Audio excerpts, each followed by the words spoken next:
to LOA Today. I'm Walt Thiessen. With me today is the woman who knows how to set personal boundaries, Alyx Stande. This is your daily dose of happy. We are so happy you decided to join us today. And we're kind of in another unusual Thursday in that this time we don't have a guest on Thursday. Well, we do have a guest. It's just the guest is also somebody we know real well. So Alyx is both the guest and the co-host. You're wearing two hats today. I must say you wear them very well, Alyx. I like wearing a lot of hats. You very nicely. So, yeah, this is going to be a rather interesting conversation because we've made reference numerous times over the past months about all of the medical issues you've been going through. Mm-hmm. And I mean, there have been a ton of them. You have had enough for 3 people, I think, maybe 4. Yeah, no, I've had enough for a lifetime. I'm good. Yeah, I take no doubt about that. And you know, certainly that's been a theme here on the show many times over the years. People who come in, they tell their own stories, they share their difficulties, their challenges, and then their triumphs afterward, and very often how people achieve those triumphs. That's where we get our inspiration. That's where we get our lessons and how we learn to apply stuff in our own lives and so forth. By the way, something I got to tell you, and I'm letting our audience know for the first time.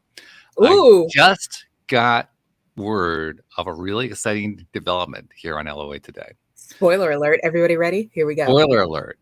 Starting Tuesday, April 11th. So that's a week from this coming Tuesday. Okay. It's going to mark the return of Joel Elston. Joel Elston in the building. Can you believe it? I can't believe it. We're going to be doing the Tuesday shows at a different time from the rest of them. We're going to do them at 7 p.m. Eastern rather than 4 p.m. Eastern to accommodate his crazy schedule because he just can't possibly do it during the day. But you get what you get. Yeah, exactly. Yeah. I mean, that to me, it's a coup because he and I have been chatting about, how can we do this? And we finally realized that an evening opportunity, an evening option was going to make the difference. And so we've been kicking it around, and he came back with Tuesday at 7 p.m. I said, yeah, that works. Right. That works. I love it. I miss Joel. I had the best times talking to him. I learned so much from him. He is amazing. Yeah, I mean, you really learn a lot. And there's an example of a guy who has been through hell and back. Yeah. And look at all he's able to teach as a result of that. So I'm kind of anticipating, no pressure, but I'm kind of anticipating the same thing here. He is like the epitome of a Cinderella story. He really is. Yeah. And by the way, Sam Page, who does Tuesdays with me, is going to be joining us when he can on that 7 p.m. time slot. So there will be 3 of us. Cool. So, April 11th, mark it on your calendars. It's going to be good. That's the day. Unless this is all an April Fool's joke and you're just messing with us. Well, it's not the first yet. That's 2 days away. So if it is an April 1st joke, then I'm ahead of schedule. It could be a long con. You never know.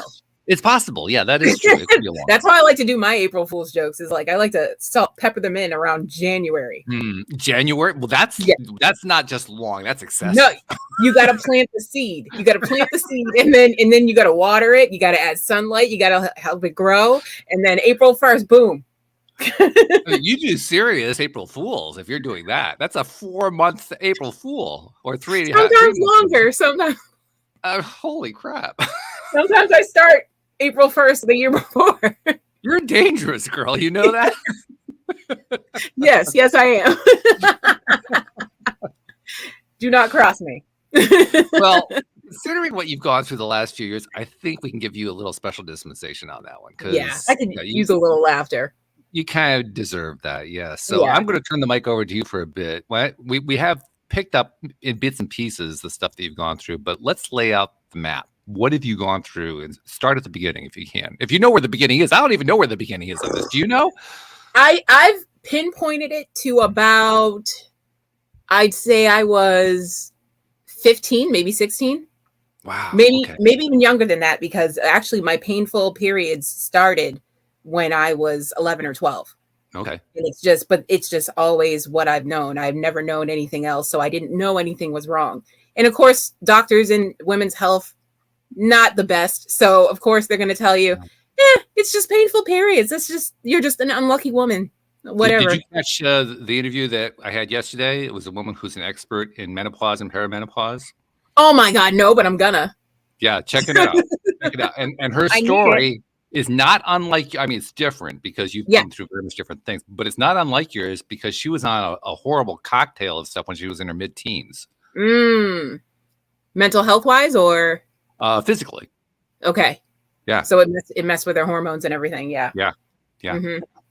That makes sense. Yeah, check that one out. Yeah, I'm definitely and make sure you're in a high vibe space before you listen to the first 20 minutes. The rest of it was great, but that first, it's like any of these stories, the first bit is tough to get through. Yeah. I mean, that's a given. So take us kindly through the tough stuff. I mean, I remember my very first period. I was in the bathroom throwing up and I thought something was wrong. I was like, I didn't understand what was happening. I was 11 and I was just sick and I didn't know. But then, your mom tells you that's just how it is, blah, blah, blah. You go to doctors. At the age of 17, I said to my doctor, no, let's just take the uterus out. I don't even want kids. Like, let's just veto the whole idea. You're too young. You're going to want kids. You don't know, blah, blah, blah. Doctor after doctor after doctor told me the same thing. So I let it go. I was like, all right, fine. I'll just deal with it. Cut to, let me see, about 33, 34. I started having major issues as far as bleeding in the abdomen, stuff like that. So that's when they decided to give me an ablation. They're just going to take the lining out of my uterus and that should solve all the problems. The only problem was I already had endometriosis spread throughout my body. Ooh, wow. Now, what is endometriosis? For those of us who don't know, and they didn't teach you in health class, that's fine. They didn't teach me either. So endometriosis. There are a lot of things they didn't teach me. I don't know about your health class. They didn't teach me a whole bunch in health class. I know. I probably learned more in my health class than you did. Probably. Mm-hmm. But so endometriosis is a disorder where the tissue inside your uterus, if everyone knows what it does, it basically, it protects the uterus. It protects the baby once it's in there. But if there's nothing in there, it sheds and bleeds. And endometriosis is this tissue of the inside of the uterus that spreads throughout the body and goes where it's not supposed to go. Wow. So it does that sickle thing where it sheds and bleeds anywhere in your body. And that's the problem. So I ended up getting thoracic endometriosis, which is endometriosis in the upper body, the thoracic region. Mine was mainly focused on my right lung. And that meant every month my lung was bleeding and shedding, but it had nowhere to go. Wow. Until I turned 35 and I ended up in the hospital with a collapsed lung. And they said they couldn't figure out why I was having a collapsed lung. It was collapsed lung after collapsed lung. They couldn't figure out what was going on. Finally, when they realized it went with my periods, but it was hard to diagnose because I had already had the ablation. So therefore I wasn't having periods, so they couldn't clock it. It's a very rare thing and it's hard to diagnose anyway. So with that issue, it made it even more complicated. So I didn't get thoroughly diagnosed for another 2 years. So you went 2 years going through collapsed lungs and chest tubes. And they kept having to drain you and all that kind of stuff. And and they had no idea what was going on. No idea. Finally, one of my gynos, I went to like 3 or 5. It was a lot of them. I'm sure. And they said, finally, one of them said, do you think it could be thoracic endometriosis? And I said, you're the doctor. You tell me. You tell me. Yeah, what do I know? I came to you. Who's paying the money here? Let me get this straight. Let me ask my insurance. Let me see what they say. So yeah, it was that one doctor, Dr. Lupton. He's still with me. And he said it might be thoracic endo. And then they started running tests and MRIs and CAT scans and all the fun stuff. And they figured out that that's what it was. So now it was a matter of how do we fix it now that we know what it is? And that's when they were like, you know what? You might want to go to Boston. We don't know what to do here. We just don't. And I'm like, thank you for being honest instead of killing me. Very honest. Yeah. I appreciate that, right? Yes. So, I mean, I went to Boston and saw a couple of specialists and it was weird. It was a little serendipitous. I couldn't get an appointment for like 6 weeks or so, but I was still having the collapsed lungs. So one day I got a phone call that said, "Hey, we have an appointment open today if you can make it." And I said, "Nah, because it's 2 hours away. I got to prepare, my anxiety, blah, blah, blah. You have to get a ride." And then my mom was like, "I'll take it off work. We'll just go." I was like, okay. So me, Kenny, and my mom got in the car. We all went to Boston and went to see the doctor, explained what was going on. She was like, "Yeah, I'm going to talk with my colleagues and see what we can do about it." And then she said, "By the way, how are you feeling now?" And I said, "Honestly, I don't feel my best." She said, "You don't look your best." I was sweating profusely, breathing heavily in between my sentences. And she was just like, "Why don't you go downstairs to the ER and get checked out before you go?" And I did. And I ended up staying 2 weeks. So wow. Yeah, because my lung was full to capacity to the point where my heart was pushed over to my left. Oh my goodness. Yeah, it was bad. It was bad. So I had to have a chest tube put in immediately. I ended up with the chest tube in for 7 days and then like 4 or 5 days of just recovery. And then I went home, but I had every single doctor in the hospital in my room at that point, and they all came up with a plan. Everybody had a body part to figure out.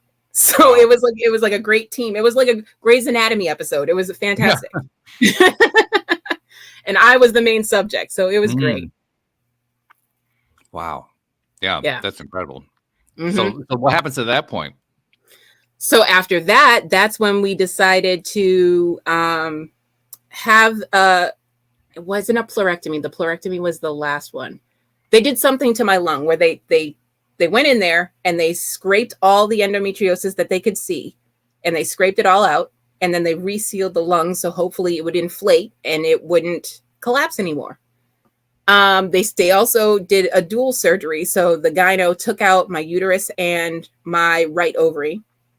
They left the left ovary because of things that could happen with hormones that could cause me to have heart disease or osteoporosis or any other type of issue that can come with lack of estrogen. So that's why they left the ovary. Well, it turns out that wasn't a good idea because estrogen fuels endometriosis. So if it's anywhere in your body, it's going to keep growing if it's fueled by estrogen. So 6 months later, we figured that out after a couple more collapsed lungs. And I remember the sequence too, because I remember when you had that was a major surgery that was going on. Yeah. It was really major surgery. And I remember that. And I remember thinking, great, this is going to resolve it. And then it was like 6 more months of, well, we're not quite there yet. Like, wait a minute, what's going on here?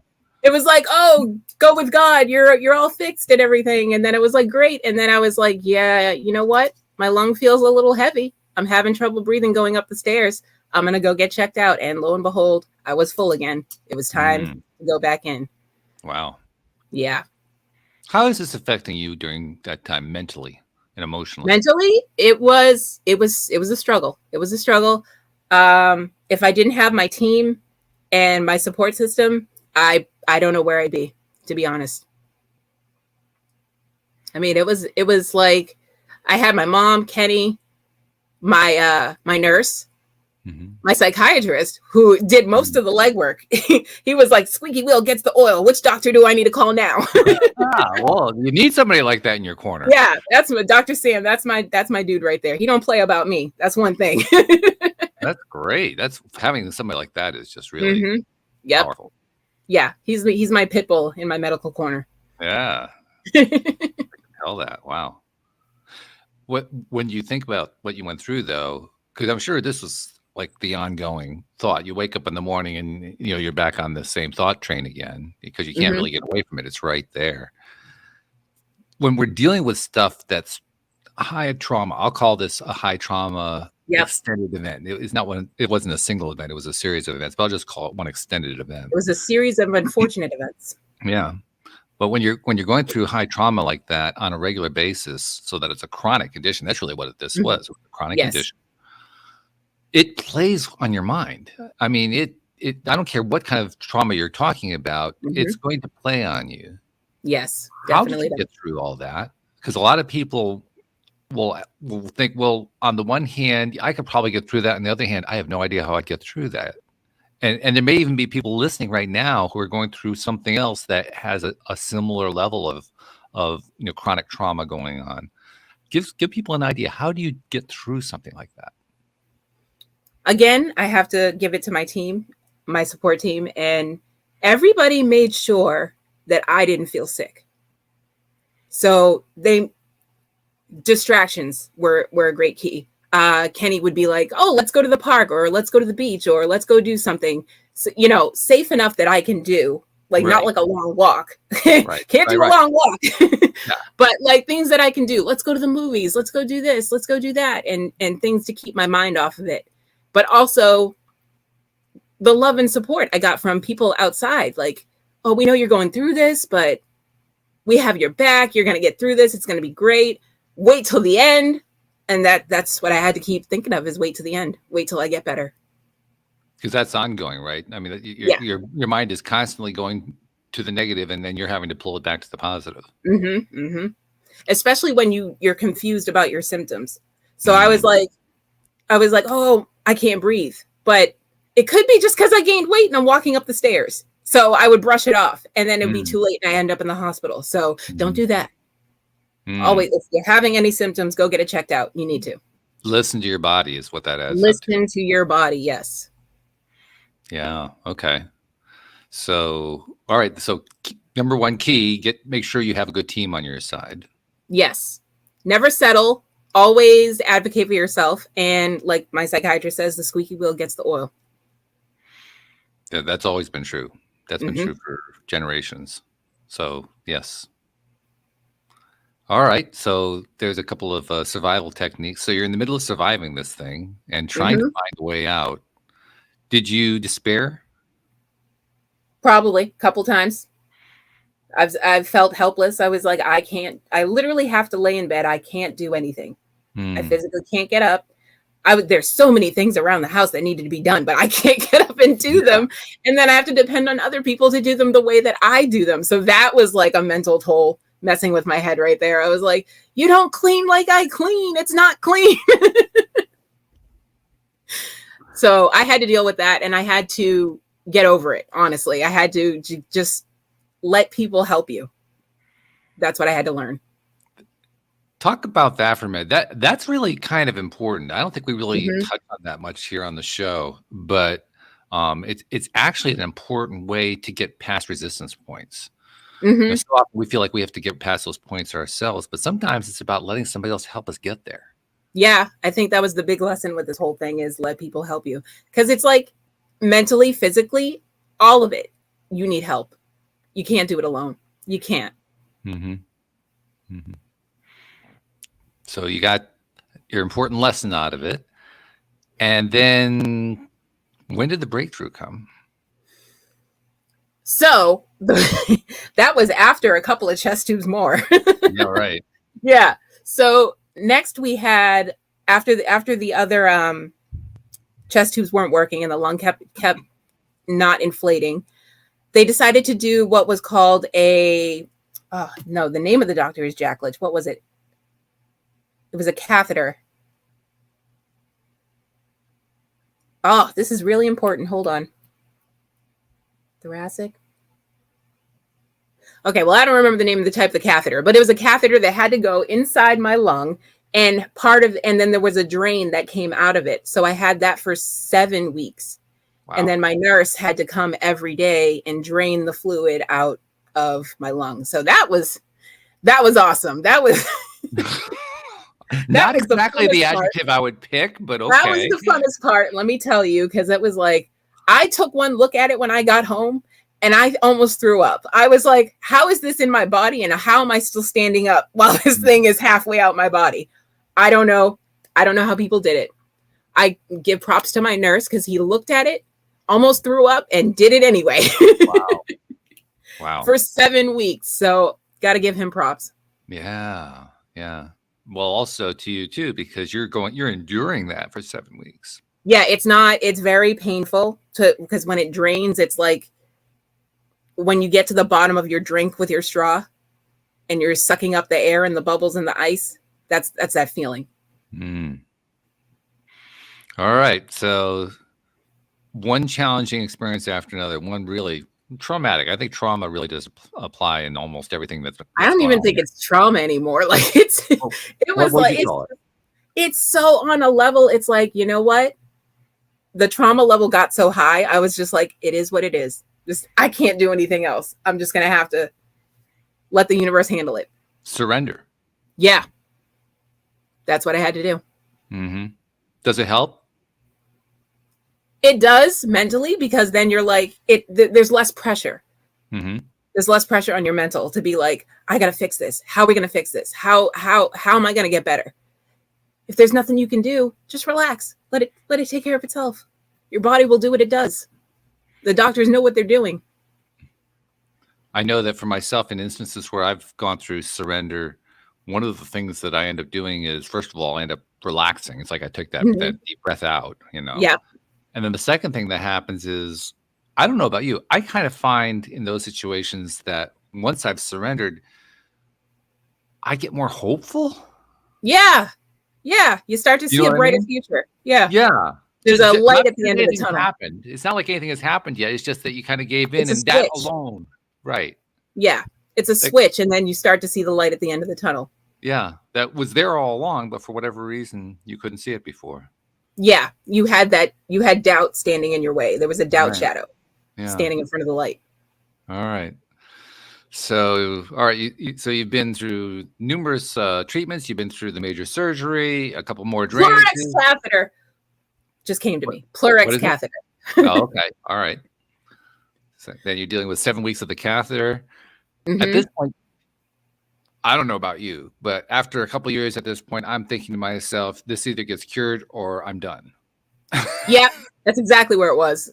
I mean, after a while, it's like there's no in between anymore. Yeah. I mean, I'm not saying I was suicidal, because I've been there before, and this wasn't it, but it was definitely taking a toll depression wise. And I just, like you were saying, I had to surrender. There's literally nothing else I could do. So I had to just let go and let God, as they say. So where to go from here? So then after the pleuric catheter, that was removed. Everything looked good again. And then it wasn't.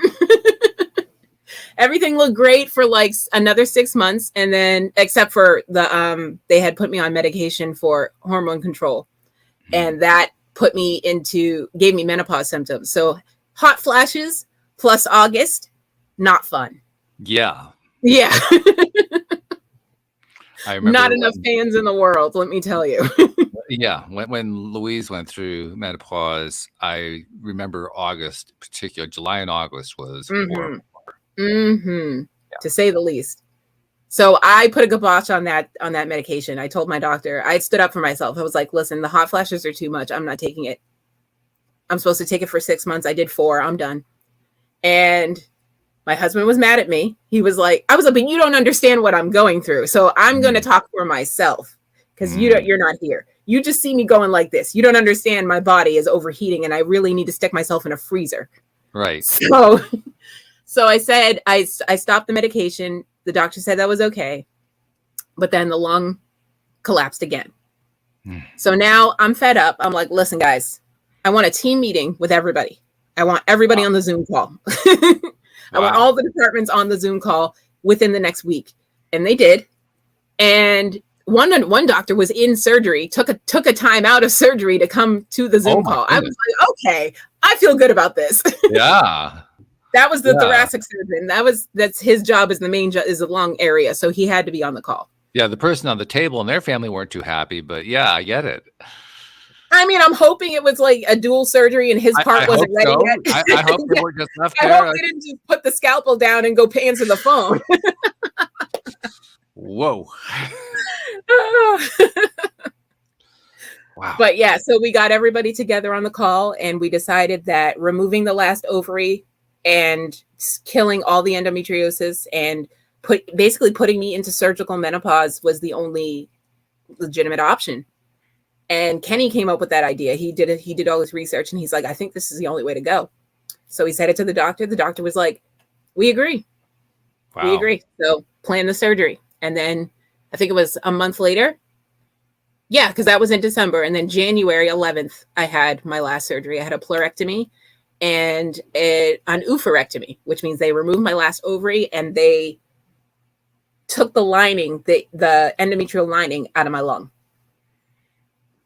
Okay. So now I'm breathing better. Well, oh, by the way, they had to break my rib.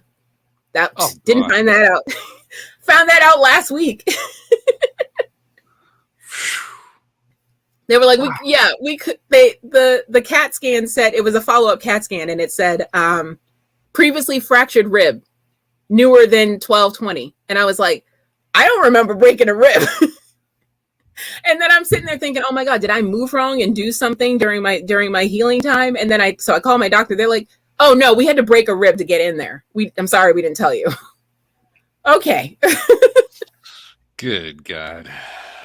I mean, there was other side effects of each surgery. I lost my appendix, but it's okay. You don't need it. At least that's what they tell you.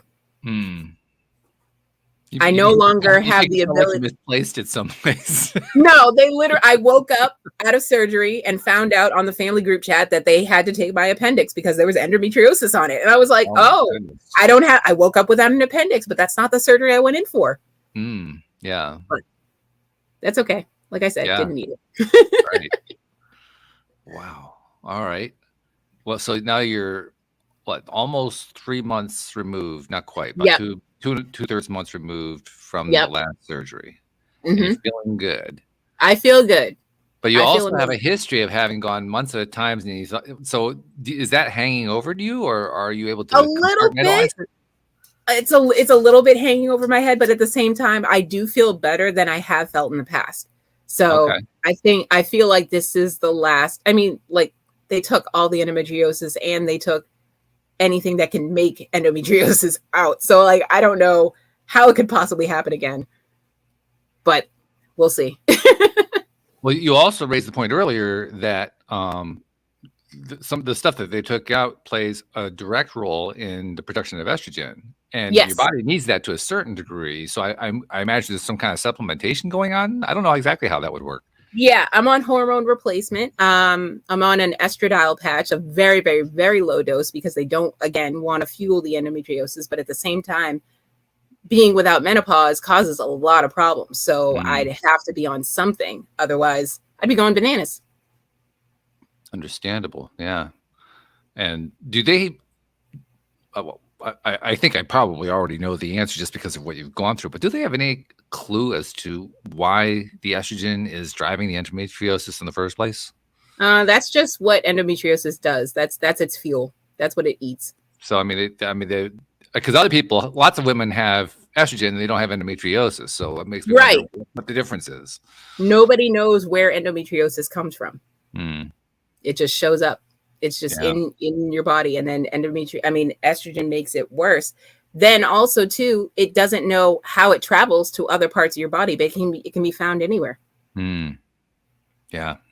So less than 15% of women get endometriosis, and even less than 5% get thoracic endometriosis. Yeah, you were one of the lucky/unlucky few. I'm always one of the lucky ones. Yeah. We need to change your luck, girl. No, I'm feeling pretty lucky. I mean, I went through a lot of drama, but like I'm on the other side of it, still smiling. So I'm still lucky. So you think maybe it's already flipped? I can't see how it couldn't. Okay. Well, I mean, ultimately, we know vibrationally that's the key anyway. If you believe that it's changed, then it changes regardless of what's going on. So let me ask the obvious question. Do you feel like that's playing out? I do. I do feel like that's playing out. I'm getting healthier every day. I went for 5 walks this week, and that's better than the 0 that I usually go on. So that's a significant improvement. And more importantly, how do you feel after the walks? Not as bad as I used to. I used to be out of breath. I used to be sweating. Like when overweight people exercise, I was having those symptoms. I was flushed. It was, and from a walk, it's not even, I wasn't running. I'm not running a marathon, just a walk. Yeah. But yeah, now I feel 100% better. You do? Okay. Well, that's a sigh of relief to hear that. And I'm sure know. For you. Yes, it is. And for everybody else who's been riding through this whole thing with me, especially my husband. Oh my God, that poor guy. Well, credit to Kenny for being there, for being supportive in the way that you needed him to be. That's important. that ties back to what you were talking about earlier, having the right team on your side. I mean, this kind of ties into the larger theme that we've talked about a lot, that the social connections. Calling it social connections, it's kind of just a generic way of saying who you're connected to and what kind of connections you have. But really, in this case, it's familial connections and professional connections, medical connections. They all are kind of under that one umbrella. But those connections, man, they're vital. Yeah, they're necessary. Networking is key in any type of situation you're in. You got to know people. If you didn't have the connections that you already had, and you had a fairly good support network even before you went into this, yeah, what would you have done in the midst of it? Because there are people who find, I mean, quite commonly, the ones who are most at risk, where the lack of connections are concerned, are the ones who experience issues of various kinds. And once you're in it, it feels like, well, now what do I do? It's too late. Even if I have just learned the importance of building connections, I can't do it right now. And yet you got to do something. And I know it's kind of an impossible question, but based on what you experienced, if you didn't have the connections that you had, what could you have done? Can you speculate on that? Social media, because I learned a lot of things from TikTok, believe it or not, and Facebook groups where I had the same issues as other people. So other people are experiencing different things, but within the same confines of what you're experiencing. So if you join these groups based on whatever's ailing you or whatever issue you're having, you have like-minded people talking about your situation and you get different perspectives. So is it the information that comes from the perspectives? It's information. It's camaraderie. It's a bunch of things. Okay. Interesting that you should mention that, because so often we hear people complaining about social media and about the detrimental side of it and so forth, and stay off of it like you stay off of news and all that kind of, and here you are talking about the positive side, which is first of all, a good reminder that everything is, two sides. It's not all black or all white. It's right. There are elements of both. And even more than that, you found something that not only was it helpful, but you could celebrate it. Right. And I actually created my own Facebook group. You did? You created a new one? I did. Yep. I created a new one it's a support group for thoracic endometriosis survivors and their support people. And people have been finding their way? Yeah. That's very cool. Yeah. It's kind of cool to start a medical group. Yeah. That's really nice. I like that. I got to ask, other than your story, and your story is a significant one, are there any other success stories coming through that group? I haven't heard success stories. I've heard mostly stories of people giving up, unfortunately, because of where they are. Me being lucky, I'm near Boston, which is where the top people are. Yeah, that's so capital of the world right there. Yeah, exactly. I was at Brigham and Women's, so I was very lucky. But there are other women who are nowhere near us that can't get the help they need because doctors don't specialize in this issue. They barely know anything about it. They barely even know how to diagnose it. Yeah. Most people get diagnosed by accident or by being near death. Okay. Wow. So that means there's still a lot to be done. I think we already knew that because there wasn't a lot of knowledge in the first place. But it also shows how important it was for you to set up that group. I guess the only thought that goes through my mind that is a little bit of a concern for me is if there's that much negative result going on, is there any chance that group is not raising vibration as much as it's lowering vibration? I feel like it's a safe space for everyone to tell their story or how they're feeling about what's going on with them, or to bounce ideas and symptoms off of each other. So it's more of a safe space more than like positive or negative. It's just a place for discussion. Well, if you're in a bad space, safe is a positive. Yes, it is. Because and I also think that when people are sharing their stories in the group, you're helping out other people, whether it's positive or negative. You're helping out other people because, like I always say, tell your story. You don't know who you're helping that day. I think it's a kind of a reminder that positive and negative are actually relative terms. They aren't absolute. So, I mean, if you're in the depths of despair, anger is actually a positive by comparison. or letting it out is a Or positive. letting it out is also a bigger positive. Yeah. Yeah. And so I would like to use the Abraham Hicks scale, the emotional guidance scale. If you're really low on the scale and you climb 1/3 of the way up, you're still in negative territory by most people's objective measure, but from where you were, you're actually in a positive territory by comparison. Right. Yeah. Yeah. That's really important to remember, I think. So I can see why that safe space actually is really important. I suspect that what will happen is the longer that group lasts, I think it's going to go on for quite some time. You're probably going to start. I mean, you are already a success story, so you are able to share that with other people in the group. Yes, and I think there's probably going to be more. I make TikToks about what I'm going through.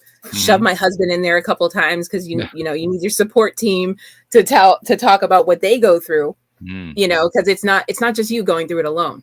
Right. Yeah. Yeah. Those support mechanisms are vitally important. I don't care what kind vitally, of like you don't even know. You don't even know until you need it. All right. So let's take the assumption that you really are through it all. Fingers crossed. All right. So let's start with that as our presumptive stance. Where do you want to go next in Alyx Stande's life? I got things to do. I got a house to buy. I got a business to start. I got things to do. Matter of fact, I'm doing an entrepreneurial masterclass with Dan tonight. So really, I got things to do. Yeah. Say hello to Dan for me. I will. Yeah. Cool. Now, is this tied to Kenny's tattoo parlor, or is this something else? Yes, it is. It is. Okay. And it's Savage Tattoo. We're getting ready to open up a brick and mortar as soon as we can get everything in order. Ha. It even rhymed. That was pretty good. You a little bit.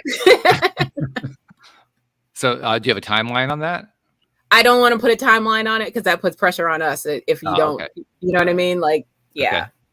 Okay. So it happens when it happens. Exactly. We're a very it is what it is type of family. So well, it happens when it happens. When you go through what you go through, you kind of have to live moment to moment. I mean, we talk about that a lot. Living in the now.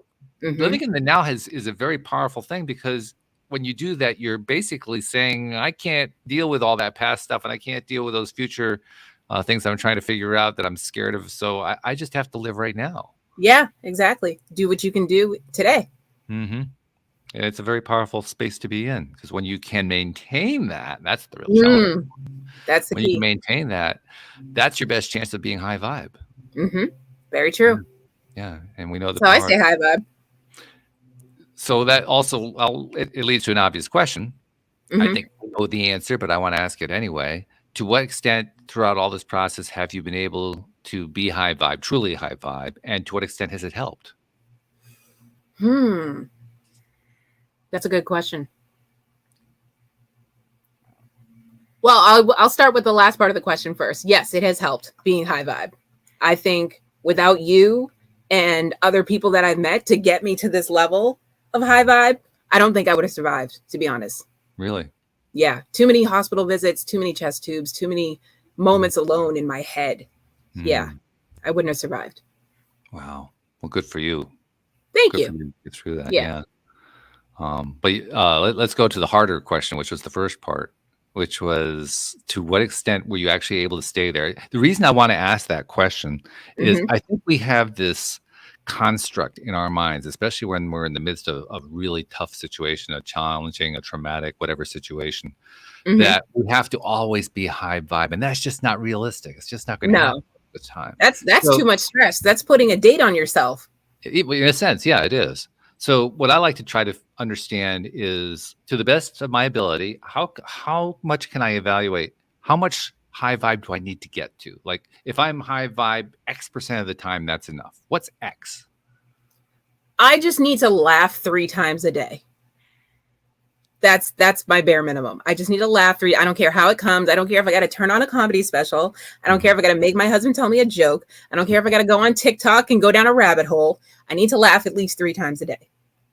That's a good rule of thumb, actually. Yeah. Spread out throughout the day? Spread out throughout the day. Yeah. Yeah. So you get like 2 or 3 data points to look back on and feel grateful about. Yeah. But that's the minimum. That's not the maximum. That's the minimum. Also, I have a minimum requirement of 22 hugs per day. Wow. Okay. Yeah. Don't care who they come from. Well, no, I do. I'm very picky about who I hug. I do care who they come from.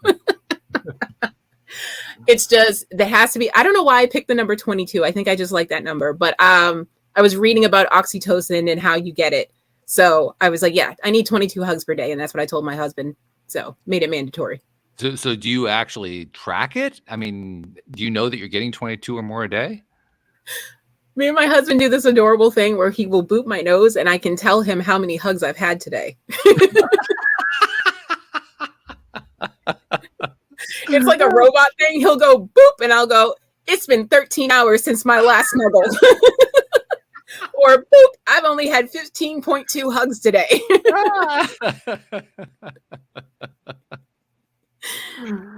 Oh, that's funny. That's good. Yes, I keep track. Apparently, yeah. Mentally, if nothing else. But yeah. How often do you think you hit your quota each day? I mean, it's been getting less and less because as we're getting back into the heavy set of getting into work, and now my husband's back at work, he's not home taking care of me anymore. So it's down to it's in the 10s, the 10 to 20s, but it's still up there. Okay. But every single day. Every single day. Mandatory. Do you do like a neopositivity? He puts reminders on his phone to give him an alarm every 20 minutes or something to do something positive or do an affirmation or whatever. Do you clock it like that? We do have a 2:22 alarm, which is it doubles as my I have to pee alarm because that's another story. And then it's also my it's our soul number for me and Kenny's soul number. So at 2:22 every day, we stop whatever we're doing, text each other we love each other, or give us a hug or I love you or whatever. Okay. All right. I hadn't heard that one before. That's cool. Mm-hmm. That's another way to really leverage and lean on your connection. Yeah, exactly. That's really great. I love that. Yeah, we love it too. We're corny like that. All right. Okay, it doesn't really matter whether it's corny. Who cares what anybody else thinks about it? Oh, I don't care what anybody else thinks. Well, I know you don't. I mean, you have such strong boundaries that just... True story. True story. I mean, if anybody were to come along and try to impose upon you, I would pity them if they tried to. If they ever came along and tried to impose on you what they thought you should be doing to deal with this situation, they might be lucky to walk out alive. They might be. I've gotten a lot nicer in my old age. I'll tell you that. Okay. You've mellowed a bit. I don't go straight for the throat punch anymore. I actually let me think about my words. I don't care how it makes you feel, but let me think about how I want to appear.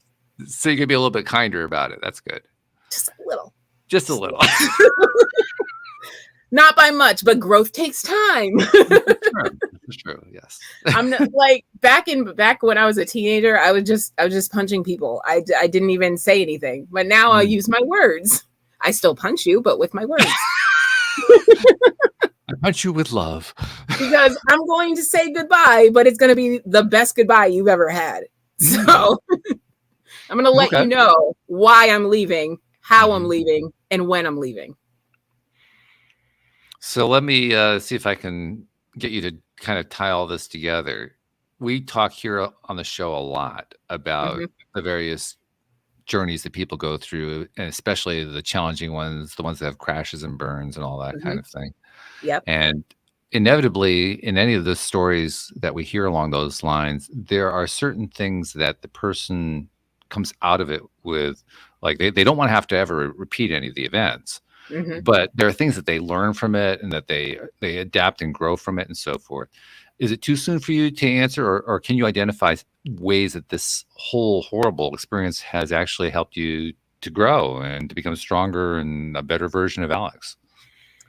I want to bring it back to the point that we were making earlier about a support team and not doing it by yourself and depending on other people and letting people help you. That is the big one, because as an independent Black woman, you do everything yourself. You pay your own bills. You do whatever you have to do. But there are people placed in your life to help you along the way that you're not utilizing, and you should. How do you see that helping you even more going forward? I feel like I've learned that I'm not alone. And that is a very important point. And to use that for anything, like as I'm writing my business plan, I'm reaching out to people that already have businesses. And I'm like, oh, how can you help me here? I'm less afraid to ask for help. I think that's what I've learned. Why do you think people are afraid to ask for help? We don't want to feel stupid that we couldn't do it ourselves. I think that's usually what it is. You think that's the root of it? I don't know if that's the root. I'm sure everyone's got their different reasons, but I think mainly we want to be able to do it by ourselves so we can say we accomplished it all by ourselves. Because for some reason that means more than if your village helped you. And yet you've come out of the other side so far with an appreciation for the village's help. Yep. So how exactly does that, I mean, I can tell it must have transitioned that belief. Yes. But talk about how it has. Talk about what that transition is like. I think it has to do with also while you're getting older and realizing your bounce back factor isn't what it used to be. So whatever you're going to do, you're going to need help getting out of it. So you might as well create this village that you need. And I don't know. It just gave me a sense of, what's the word I'm looking for? Wholeness. It gave me a sense of wholeness, knowing that no matter where I went in life, someone's there to hold my hand. So is it fair to say you feel more connected? Yeah, I will say that. Like spiritually connected? I don't know if I call it spiritual, but I do have more faith in the universe. I definitely do. All right. Emotionally connected? Emotionally connected, even through social media where people are like, I used to think when people said thoughts and prayers, I was like, okay, that's just something people say. But like, no, I really feel this last surgery, I was brought through by people and their thoughts and prayers. Wow. Really Talk do. about that for a moment. Talk about how you got that sense and what it meant. I literally woke up. This, for some reason, when I wake up from surgery, the first thing I do is look for my phone because I got to know what happened in the last 9 hours. What I missed. This is the 21st century version of waking up from surgery. No, because the last time I woke up from surgery, I was sans an appendix. So I'm double checking my social media to see if I lost any body parts. Got to check the group chat and make sure I have all the body parts I went in with. So time to take inventory. Yeah, exactly. But when I woke up this time, I before I went in, I made a post saying, check on my husband. He's going through a rough time. I'm going to be knocked out for the next 9 hours. So check on him. And the love and support I saw on my page from that post, at least 60 people, random people. I mean, oh my God, I'm about to tear up. Wow. But yeah, it was amazing to see all that love.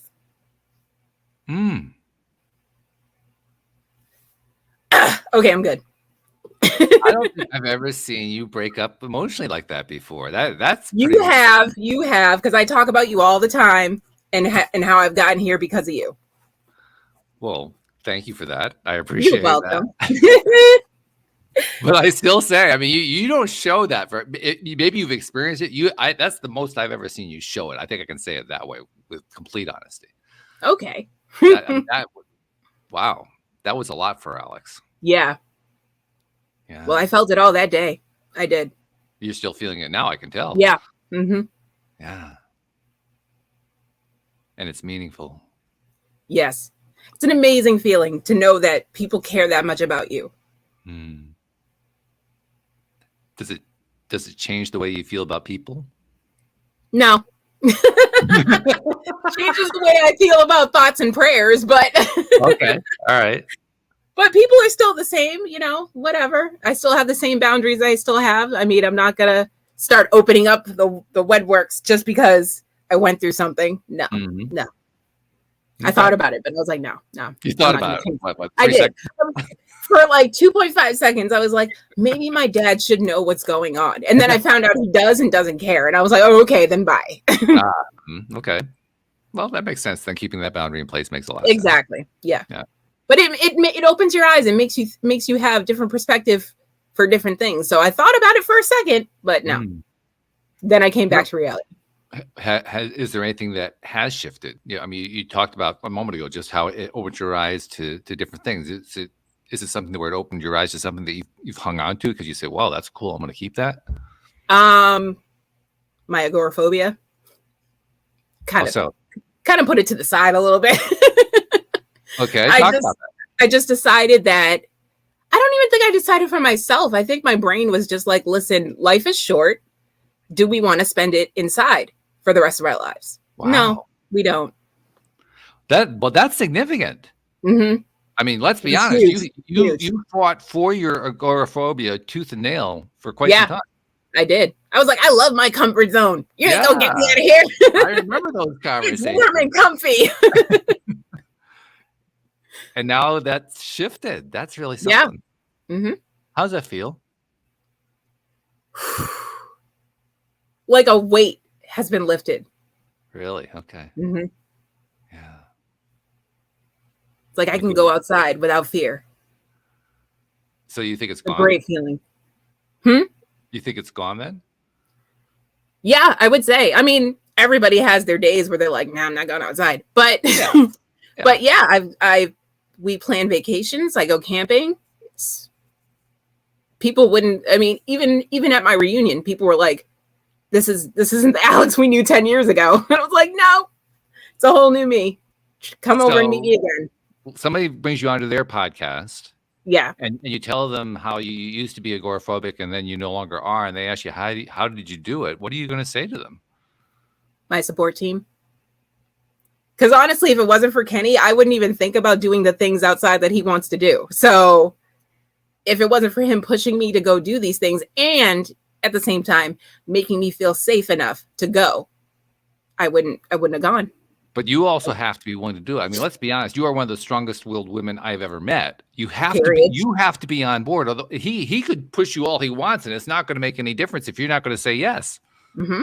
Well, that's where the safety feeling comes in. And once I felt safe enough to go, okay, I know if I go with him and I say I'm uncomfortable, we can leave right away. So with that knowledge, I felt better going out. Okay, but you also had to be willing to try it. Yeah. You had to have some reason to want to do that. Mm-hmm. Above and beyond. I mean, it's easy to say that it was because he made it safe for you, but still, you got to want it. Oh, of course. I've always wanted to try these things. I was just too scared to do them. So what changed where that was concerned? Because he can make it all the safe that he wants to, but you still have to change your mind about that. I had fun doing it. Once I got out there, I'm like, yeah, this is something I could see myself doing again, especially if I'm planning it, because then everything upgrades because he does the bare minimum. He's like, yeah, we're going camping. No, we're not going camping. We're going glamping because I don't sleep on the ground. That's not happening. The way my back works out, I'm not sleeping on the ground. So yeah, we're going to get we're going glamping. We're doing it up. 5-star camping. Yes, 5-star camping. Wi-Fi. Hotspot, everything. The whole thing, right? Yeah. Okay.